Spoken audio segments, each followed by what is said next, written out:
नमस्कार स्टूडेंट्स, कैसे हैं आप। मैं उम्मीद करती हूँ कि आप अपने अपने घरों में स्वस्थ हैं, सुरक्षित हैं और खुश हैं। देखिए बच्चों, हम कर रहे हैं राम शब्द अकारांत पुल्लिंग। अकारांत मैंने आप सबको ये बात बताई थी कि संस्कृत में अंतिम स्वर से पता लगता है कि हम कौन से शब्द का निर्माण करने वाले हैं। जैसे अंतिम स्वर ए है उसका, तो वो होगा अकारांत। यदि अंतिम स्वर ई है तो वो होगा इकारांत। यदि अंतिम स्वर उ है तो वो होगा उकारांत और अंतिम स्वर रि है तो वो होगा ऋकारांत।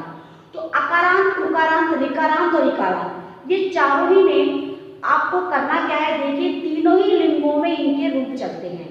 रूप कौन से? शब्द रूप, जो संज्ञा, सर्वनाम, विशेषण सब में प्रयोग में लिए जाते हैं। अब आज हम बात कर रहे हैं राम शब्द अकारांत पुल्लिंग। राम शब्द अकारांत पुल्लिंग क्यों? क्योंकि देखिए, राम जो शब्द है वो राम एक मेल शब्द है। मेल अर्थात पुल्लिंग का शब्द है, पहली बात। दूसरी बात, राम का जो म है, म है ए स्वर। कौन सा स्वर है? ए का स्वर। ए अर्थात अकारांत। तो आज हम करेंगे अकारांत पुल्लिंग और स्त्रीलिंग के रूप डिस्कस। तो देखिए, आपको मैंने बताया था कि संस्कृत में एक वचनम, द्विवचनम और बहुवचनम, तीन वचन होते हैं। एक वचन, द्विवचन और बहुवचन। और विभक्ति होती है शब्द रूपों की 7। पहली विभक्ति होती है प्रथमा, इसके बाद आती है द्वितीया, नेक्स्ट तृतीया, चतुर्थी, पंचमी, षष्ठी और सप्तमी। यानी आप जो राम शब्द के अकारांत पुल्लिंग बनाने वाले हैं, उसके सातों विभक्तियों में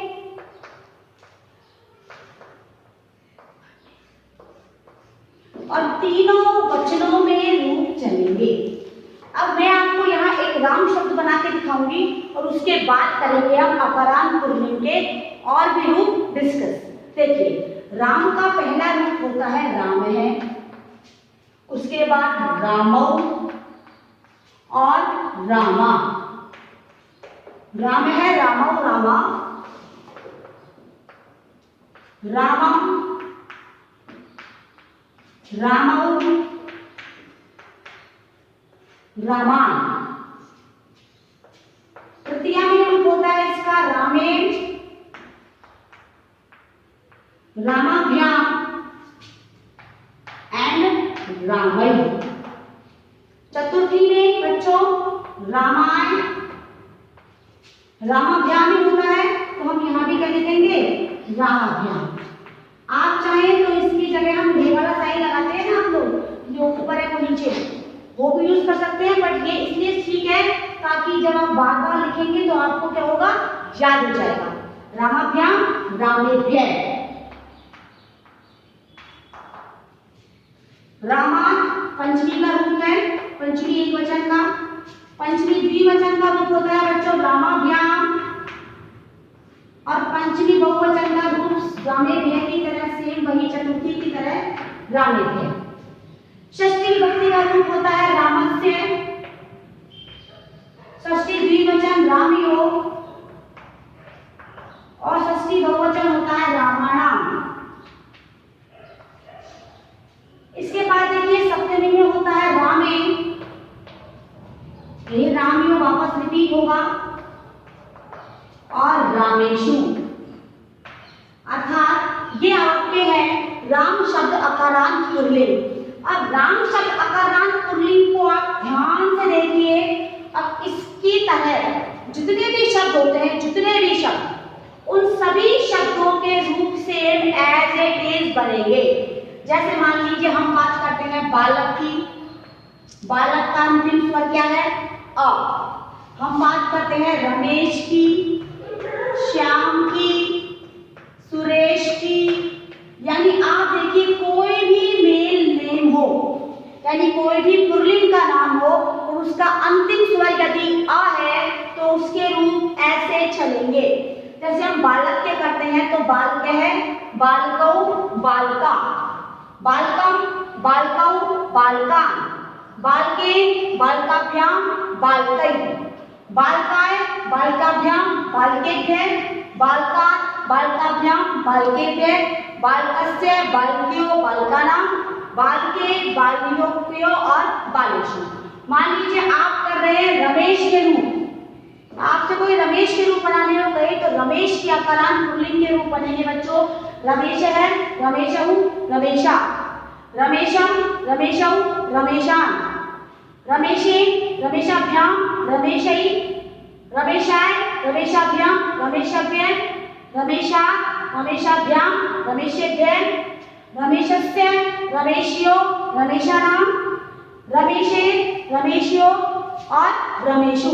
अब एक बात आपको बताती हूँ मैं, तृतीया के एक वचन में और षष्ठी के बहुवचन में कुछ परिवर्तन होते हैं, और वो क्या परिवर्तन होते हैं वो भी हम डिस्कस कर लेते हैं, और वो सभी लिंगों में और सभी शब्द रूपों में फॉलो करने होते हैं हमें। वो क्या होते हैं बच्चों कि किसी भी शब्द में यदि वै, ये री और ये वाला श, इन तीनों में से कोई भी व्यंजन वर्ण हो, र री श, इन तीनों में से कोई भी व्यंजन वर्ण यदि किसी भी शब्द में होता है तो उसके शब्द रूप बनाते समय हम तृतीया के एक वचन में और षष्ठी के बहुवचन में न लिखते हैं।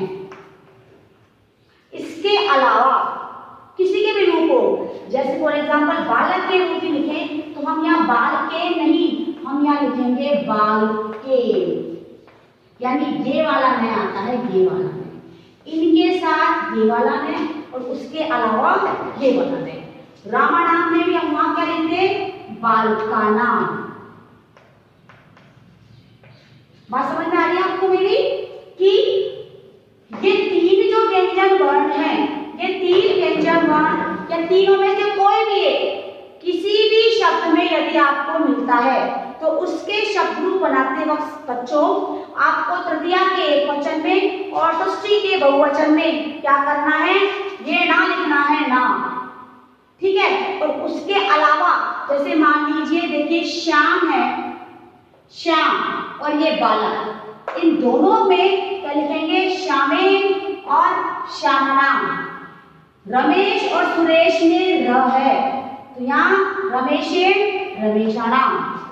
बात समझ में आई आपको। देखिए बच्चों अकारांत जो पुल्लिंग है, इसके बाद हम करते हैं अकारांत स्त्रीलिंग के रूप डिस्कस।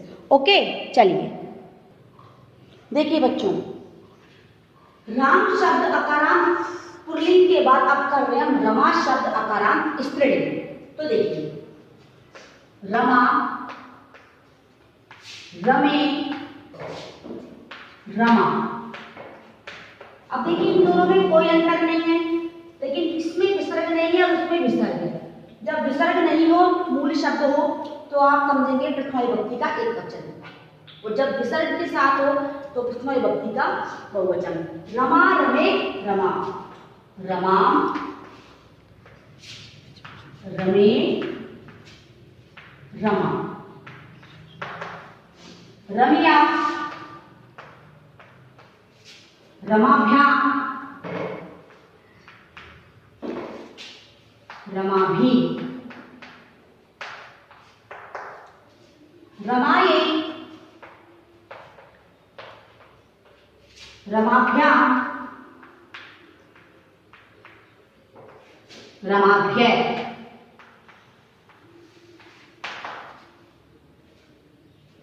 रमाया,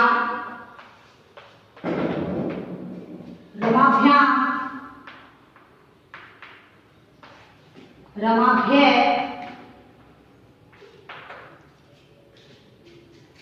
रमायागे, रमयो, रमाणा,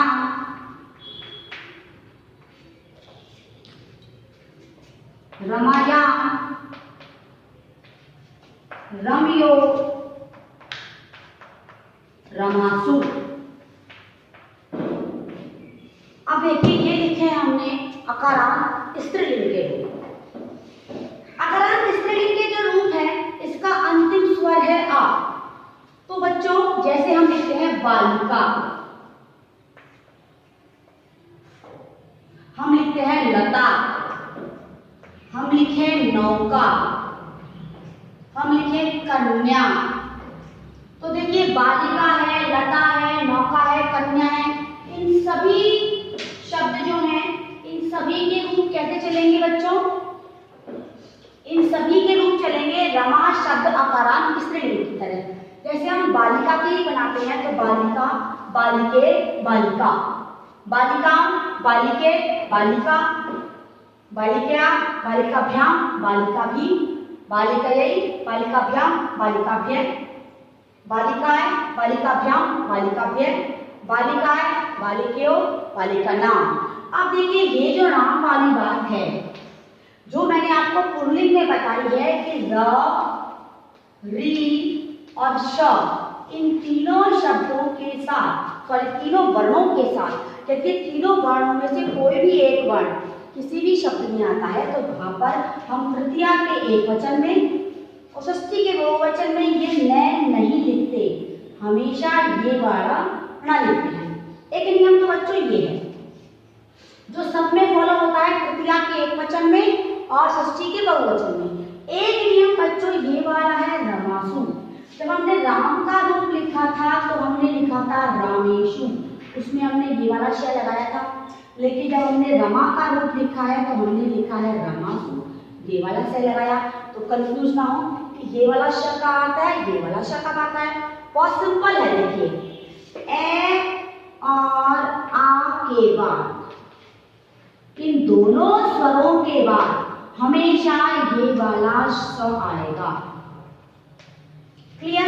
ए या आ जिन शब्दों के साथ है अंत में, जैसे रमासु है तो उनके साथ हमेशा ये वाला स आएगा और बाकी सभी स्वरों के साथ ये वाला श आता है। बात समझ में आ गई? दो बातें समझाई मैंने आपको। पहली बात तो क्या कि षष्ठी के बहुवचन में और तृतीया के एक वचन में किसी भी शब्द, मूल शब्द में यदि रा, री, श हो तो वहां पर ये न नहीं आता, ये वाला न आता है, पहला नियम। दूसरा कि इस श और इस स में से कौन सा आता है, तो ए या आ जब किसी शब्द में हो तब वहां पर ये वाला स आता है और बाकी कोई भी स्वर हो उनके साथ ये वाला श आता है। ये दो नियम समझ में आए? अब देखिए आप लता के रूप बना लीजिए, लता, लते, लता, लताम, लते, लता, लतिया, लताभ्यम, लताभी, लताये, लताभ्यम, लताप्य, लताया, लताभ्यम, लताप्य, लताया, लतियो, लतानाम और लतायाम, लतियो और लतासु। अब देखिए लता के रूप बनाएंगे तो यहाँ पे क्या रूप बनेगा बच्चों? लता नाम। क्यों बनाए लता नाम? लता नाम इसलिए बना क्योंकि लता जो मूल शब्द है उसमें र, री और श तीनों में से एक भी शब्द, सॉरी एक भी वर्ण नहीं है। तो ये जो हमने किए हैं आज रमा शब्द अकारांत स्त्रीलिंग और राम शब्द अकारांत पुल्लिंग, इसको आप समझें, इनको आप याद करें और इनके साथ साथ आप जो अन्य शब्द बनते हैं अकारांत स्त्रीलिंग और अकारांत स्त्रीलिंग और पुल्लिंग दोनों के ही, उनको आप प्रैक्टिस करें। जब आप इन्हें बनाएंगे तो आपकी जो क्वेरीज है वो क्लियर हो जाएंगी, क्योंकि बिना प्रैक्टिस किए आप में इस चीज़ की समझ विकसित नहीं हो सकती। जब तक आप इसकी प्रैक्टिस नहीं करेंगे आपको ये चीज़ें समझ में नहीं आएंगी। तो शब्द रूपों को याद करने के लिए आप करेंगे रमा शब्द अकारांत स्त्रीलिंग और राम शब्द अकारांत पुल्लिंग की तरह जो मैंने आपको और शब्द बताए हैं। और इन शब्दों के अलावा भी जिनके अंत में आ स्वर आता हो वो पुल्लिंग में आएंगे और जिनके अंत में आ स्वर आता हो वो स्त्रीलिंग में आएंगे। आप अन्य शब्दों की भी क्या करेंगे? शब्द रूप बनाकर प्रैक्टिस। ओके बच्चों, thank you and have a nice day.